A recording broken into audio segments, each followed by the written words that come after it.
About 5 kilometres outside Cahir, on the Dublin side of Cahir, is the moat of Knockraffon. And this is the view from the top of it. You can get a 360-degree view from here.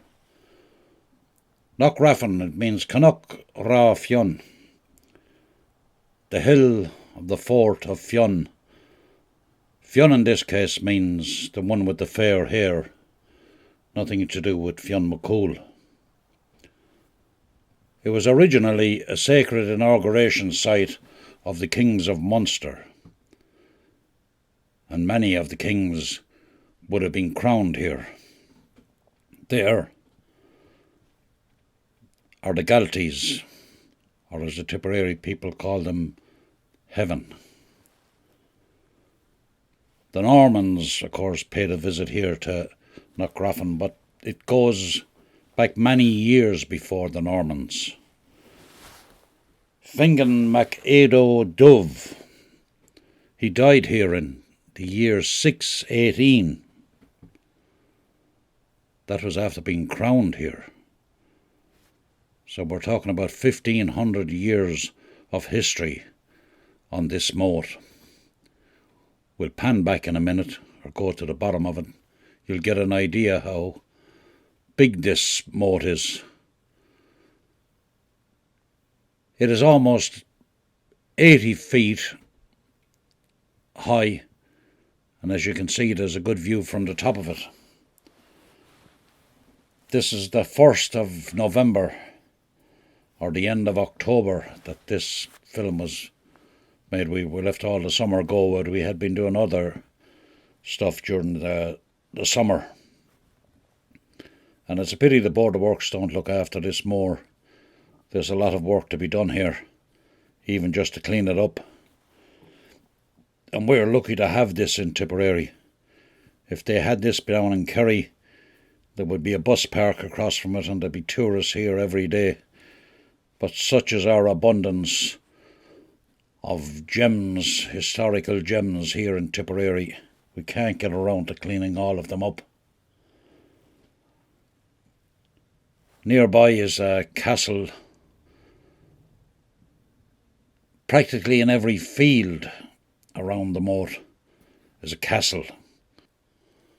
The moat is placed second only to Tara in historical significance.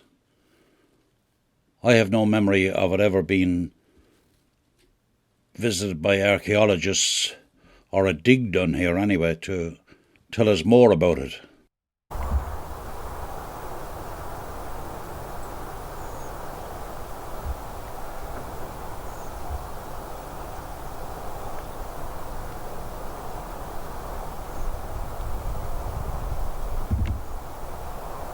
Almost at the foot of the moat of Knockraffon. The moat is spelled M-O-T-T-E, not M-O-A-T. Behind me is the remnants of a 13th century nave and chancel church that is still used by the older families today. And behind it, beyond just a few hundred yards, is a 16th century tower that was built by the butlers. It's unusual because it's actually gabled, the tower. On my right hand side there's the remnants of another building here at the moat. This moat dates back to prehistoric times. The Normans built it as we see it, and it was the home of the O'Sullivans. Everything that you saw from the top of the moat, the Sullivans owned all that land around, and from this spot that the O'Sullivan clan came from. Part of the land that they owned was Cahir, Cashel, Clonmel and Carrick-on-Suir, which is a fair scalp of land, until the Normans came in 1192 and took it from them.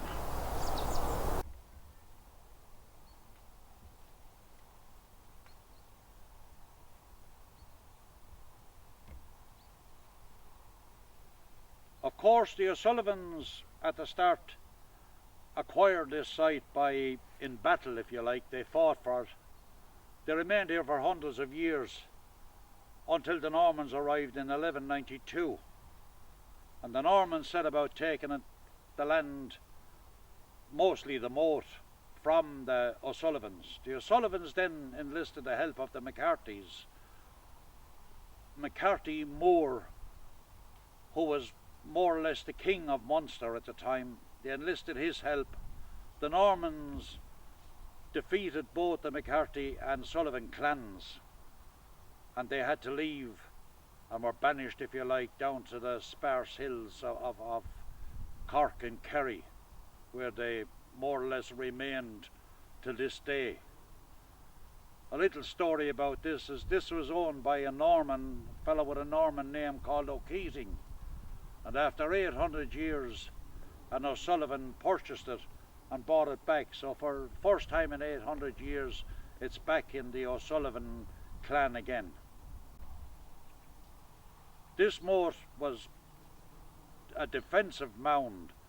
There would have been a structure on top of it made of stone and wood, poles and so on, and timber, and it would have been practically impossible to take. We're talking about 1192, where equipment and so on, they had no airplanes anyway, and definitely no tanks or mortars. So the Normans took it anyway by sheer force of numbers. The remnants of another castle, and we're still in Knockraffon. It seems that in the 9th, 10th and 11th century, Knockraffon was the place to be, a good address. And these would have all been belonged to the warlords, the Sullivans and the McCarthys and so on and so forth, and all still in the townsland of Knockraffon. Like all sites, Knockraffon is no different. That hundreds of years ago, thousands of years ago, this was a huge settlement. Of course, it was an ecclesiastical settlement, and like all settlements, or where there was a profusion of people, they needed water. And just behind me, as you can see, the River Suir is that close, and all these settlements were built close to a source of water.